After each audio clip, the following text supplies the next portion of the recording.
IndiGo ವಿಮಾನದ ಸಮಸ್ಯೆ ಈವರೆಗೂ ಬಗೆಹರಿದಿಲ್ಲ. ಸಮಸ್ಯೆಯನ್ನ ಗಂಭೀರವಾಗಿ ಪರಿಗಣಿಸಿದೆ ಕೇಂದ್ರ ಸರ್ಕಾರ. ರಾಜ್ಯಸಭೆಯಲ್ಲಿ ರಾಮ್ ಮೋಹನ್ ನಾಯ್ಡು ಈ ಬಗ್ಗೆ ಹೇಳಿಕೆ ಕೊಟ್ಟಿದ್ದಾರೆ. ವಿಮಾನಯಾನ ಸಚಿವ ರಾಮ್ ಮೋಹನ್ ನಾಯ್ಡು ಅವರು ಈ ಗೊಂದಲ ಸಮಸ್ಯೆಗಳೇನಿದೆ ಇದರ ಬಗ್ಗೆ ಮಾತನಾಡಿದ್ದಾರೆ. ಇಂಡಿಗೋ ನಿರ್ಲಕ್ಷ್ಯದಿಂದಲೇ ಸಮಸ್ಯೆ ಉದ್ಭವವಾಗಿದೆ. ಕಂಪನಿ ಒಳಗೆ ಆಂತರಿಕ ಸಮಸ್ಯೆಗಳೇ ಈ ಬಿಕ್ಕಟ್ಟಿಗೆ ಕಾರಣ ಅಂತ ರಾಮ್ ಮೋಹನ್ ನಾಯ್ಡು ಅವರು ಮಾತನಾಡಿದ್ದಾರೆ. ಈ ಬಗ್ಗೆ ಕಠಿಣ ಕ್ರಮ ಕೈಗೊಳ್ತೀವಿ ಅಂತ ಸಚಿವರು ಹೇಳಿದ್ದಾರೆ. ಇಂಡಿಗೋ ಸೂಕ್ತ ಯೋಜನೆ ರೂಪಿಸುವಲ್ಲಿ ವಿಫಲವಾಗಿದೆ. ತನಿಖೆ ನಡೀತಾ ಇದೆ. ಈ ಬಗ್ಗೆ ವರದಿ ಬಂದ ಬಳಿಕ ನಾವು ಕ್ರಮ ಕೈಗೊಳ್ತೀವಿ. ಭವಿಷ್ಯದಲ್ಲಿ ಇಂತಹ ಘಟನೆಗಳು ಉದ್ಭವಿಸದಂತೆ ಕ್ರಮ ಕೈಗೊಳ್ಳಲಾಗುತ್ತೆ. ಎಲ್ಲರಿಗೂ ಮಾದರಿಯಾಗುವಂತಹ ಕ್ರಮ ಕೈಗೊಳ್ತೀವಿ ಅಂತ ಸಂಸತ್ನಲ್ಲಿ ರಾಮ್ ಮೋಹನ್ ನಾಯ್ಡು ಅವರು ಹೇಳಿಕೆ ಕೊಟ್ಟಿದ್ದಾರೆ. To ensure that this happens, and all the passengers who have faced difficulties during delays or cancellations, there are strict civil aviation requirements car which is in place, and all the airline operators which are under permission to operate in the country, they have to strictly follow. And the passenger rights, the passengers whatever facilities or the benefits that have been extended through the car have to be provided. And there is a strict regulation from the DGC and from the ministry also to ensure that this happens. And when extraordinary circumstances happen also, because the sector has grown multifold, this is not a sector which is the way it has been 10 years or 20 years before. Now it has become so much more inclusive.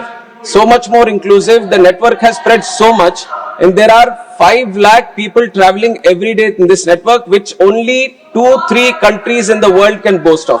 And that is the capacity the country is holding today. And please listen to me. And whenever any facility regarding the software also, let me make it clear, sir. Regarding the software, what the inquiry is also being done on that. Airport Authority of India is thoroughly looking into the system fault that has happened, and thoroughly whatever necessary feedback comes in, we will do it. And the continuous technology upgradation happens in this sector, sir. It is not just timely, but there is a continuous upgradation that happens. All the countries, different countries, they keep upgrading the systems that they have, and we keep a continuous watch on what is happening across the world. And our vision from the government is to have the top standards, global standards in the country for aviation. And it is with that vision that we are working, and all the systems, all the technologies that we have in aviation are definitely up to standards, and proper mechanism is there to ensure that they are upgraded on time. All the passengers who have faced difficulties during ಇನ್ನು ಈವರೆಗೆ ಇದ್ದಂತಹ ಗೊಂದಲಗಳು ಜೊತೆಗೆ ಈವರೆಗೆ ಮುಂದುವರಿತಾ ಇದ್ದಂತಹ ಒಂದು ಸಮಸ್ಯೆಗಳು, ಈ ಎಲ್ಲ ವಿಚಾರಗಳಿಗೆ ಸಂಬಂಧಪಟ್ಟಂತೆ ಸಾಕಷ್ಟು ಚರ್ಚೆಗಳಾಗ್ತಾ ಇತ್ತು. ಆದರೆ ಈ ವಿಚಾರಕ್ಕೆ ಸಂಬಂಧಪಟ್ಟಂತೆ ಕೊನೆಗೂ ವಿಮಾನಯಾನ ಸಚಿವ ರಾಮ್ ಮೋಹನ್ ನಾಯ್ಡು ಅವರು ಇದೀಗ